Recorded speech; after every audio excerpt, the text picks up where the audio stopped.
All right, so in the previous video, we optimized our GarageBand project for podcast recording.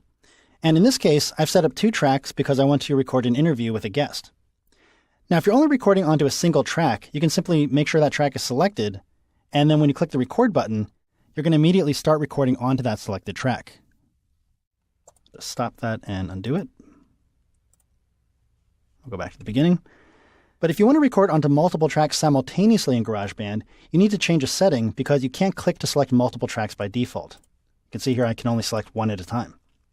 So instead, I'm going to come up to the track menu, come down to track header, and here I'm going to select Show Record Enable button. And you can see that places this button with a red dot on each track. Notice as I click the tracks to select them, that button gets sort of a red tinge to it. Now that's telling me if I were to hit record again, I would start recording onto that track. You can see it's now record enabled. Again, I'll undo that.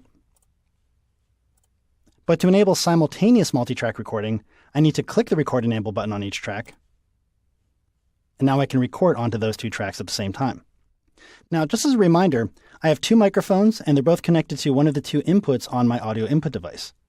I can see down here in the info section of the smart controls that the Vox 1 track is receiving from input 1 and the guest track is receiving from input 2.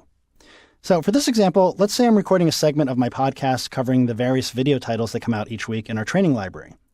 And today I'm going to be joined by my friend Todd Howard, who's a producer in the audio music segment, and I want to interview him about what's going on in that area. Now, I've already gotten Todd set up with his microphone, and we've set the levels. Say hello, Todd. Hello. Is this thing on? I believe it is. Thanks for helping me out here. No problem. But at this point, we're pretty much ready to record this segment. Now, as I previously mentioned, bear in mind that this is not being broadcast out live on the air like a radio show. We're recording this conversation, so it's okay if we make some mistakes or need to repeat ourselves. You might, in fact, want to keep those sorts of things in if you're going for a genuine-sounding conversation.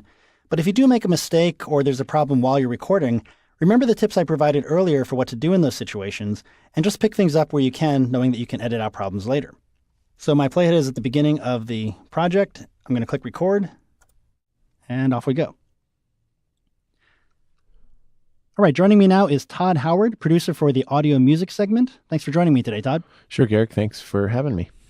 So I think the question that always comes up whenever anyone hears the word producer, whether you're talking about movies or music, or in this case, video tutorials, is what exactly does a producer do? What's your role in getting the courses created and online? Well, in the case of a content producer here, we essentially own the project all the way through from its initial approval, where the content manager brings an author and a table of contents and a course name forward, all the way through post-production until the course goes live. So that just means working directly with the author in crafting their material into a well instructionally designed piece of training, coaching them during recording and being with them to take notes for the editors and different things during the recording. And then in post-production, making sure that everything is being... fumbling a little bit here. Sorry. Seeing the course go through its paces with the different teams that work on it during post-production, like editors and graphics, sound mixing, QA and beta testing, as well as the delivery team that puts it out on the library. Mm. So you really do guide it from the very inception of the course all the way till the point where it comes out online. That's right. Yep. Now, let's do that again. Do you have any particularly favorite courses that have come out recently? Sure. Actually, a lot of courses. I guess I would mention our Foundations of Digital Audio with Matt Mayfield, which is relatively new and just explores the entire situation with digital, analog, and acoustic sound and how that works. Let me say that again. Sure, there's always great titles coming out. I'm particularly excited about Foundations of Digital Audio with Matt Mayfield, as well as our Music Theory for Songwriters series, The Foundations and Harmony with Julian Villard.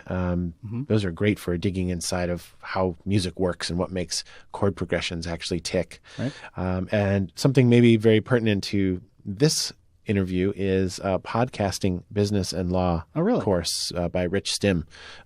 Really make sure you know how to stay out of trouble while, putting podcasts together. Yeah. So from a legal standpoint, like what content you can include, things like that? Exactly. How to secure music licenses, how to make sure that you're not doing something that's offensive to anyone, all those sorts of things. So that would probably be a good follow-up course to this one that we're working on right now. I think it would be a perfect choice. Very appropriate. So now, you're a musician yourself, right? I am. Yep. And I imagine that informs the way you handle the audio recording courses. Yeah, I mean, it to some degree makes me certainly knowledgeable, if not an expert on certain topics that we're working with. So I become a good collaborator for the author, but also just kind of creates that shared language of music and of performing and of recording that just helps to build rapport. So you can sort of speak on the same level as the author working on the course. Yeah, I think so. Great. Well, listen, I'm going to let you get back to work producing courses, including this one, I guess. Okay, great. Yeah. So thanks for stopping by. You bet. Thanks for having me. Appreciate it.